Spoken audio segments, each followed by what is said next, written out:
Quando gente, o nosso estudo, certo, do livro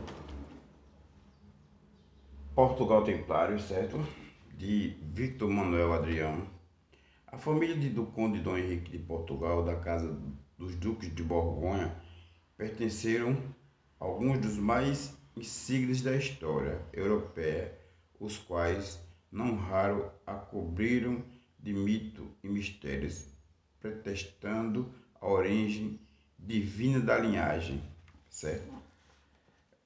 Hugo Capeto, rei da França, do Ducado de Luxemburgo, filho de Hugo Roberto, rei da França, casado com Constança, filha de Guilherme, conde de Tolosa.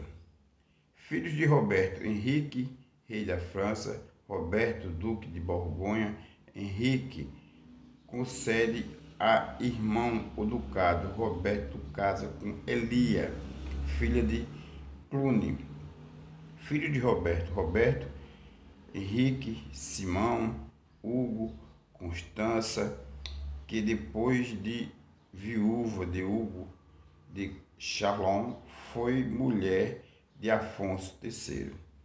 Bom, gente, como nós na temporada passada, né, na terceira temporada, nós vimos, nós dos Borgonhas era da descendente de Jesus, certo? Da linhagem sagrada. Então, e assim montamos o reino de Portugal, né?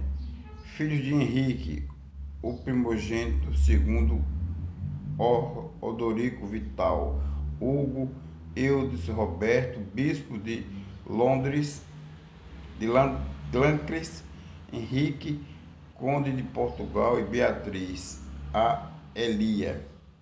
Eudes sucede a seu irmão Hugo no governo do ducado, quando ele abraçou a vida religiosa em Cluny, embora contra a vontade de São Gregório VII, que em carta ao abade São Hugo a repreendia por ter admitido o sobrinho, privando com isso o ducado do seu excelente governo. Antes de entrar em Cluny, Hugo deu a São Roberto, abade do nascente mosteiro de Malesme, a vila do mesmo nome, e Eudes confirmou a doação, certo? Fica autorizada com o exemplo antigo que se podia multiplicar as doações dos reis de Portugal à família religiosa de Cistes, reformadora de Cluny, por meio de São Bernardo de Claraval, dando-lhe incremento religioso e político que acompanhasse a evolução social da época, saindo da Baixa Idade Média no século V a VIII para a Alta Idade Média do século IX ao XV, em que se integrou plenamente por via de execução das Constituições de Cistes 120, escrita pelo próprio Santo Bernardo de Fornay.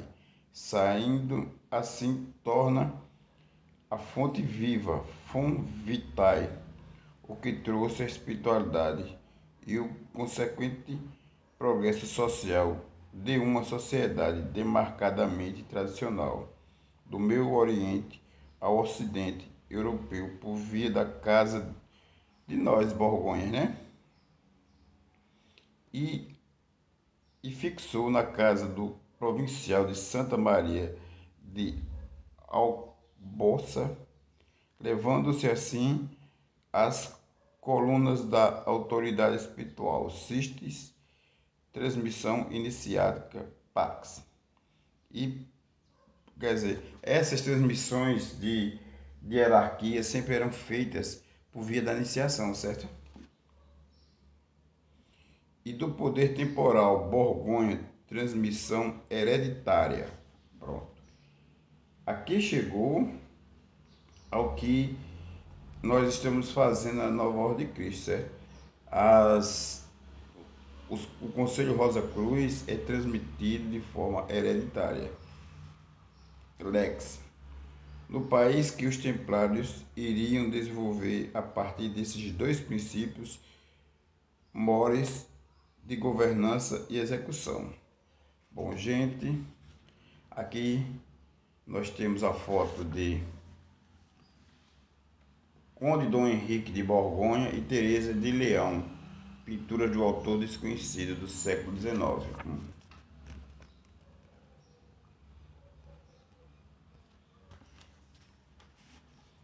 Certo? Então, Dom Henrique foi acompanhado na demanda a fundação do futuro rei portucalense, assim denominado já no século XIX por via de um burguilhão anterior, Conde Vinara Pares, por uma pleiade de nobres e cavaleiros franco-luxemburguenses, a quem Camões chamava poeticamente de os Lusíades, de armas e brasões assinados, fixados primeiros no que era antiga espada cristã, depois trasladado a Portugália, seguindo seu líder, Dom Henrique, suas armas assinadas. Então, a capela do Espírito Santo no mesmo passo, postrada assim, e como se transmitisse a ideia da terceira pessoa da Trindade, tornando divina a monarquia lusitaniana, o que provém de Luso, filho dileto de Baco, este o deus do vinho, o do sangue real da Mãe Terra, segundo mitologia grego-romana, mas em verdade ligúrico, ou lux, o que confere com Luxitânia, ou lugar da luz, onde estavam os descendentes de Cristo. Bom, vamos para a página 23.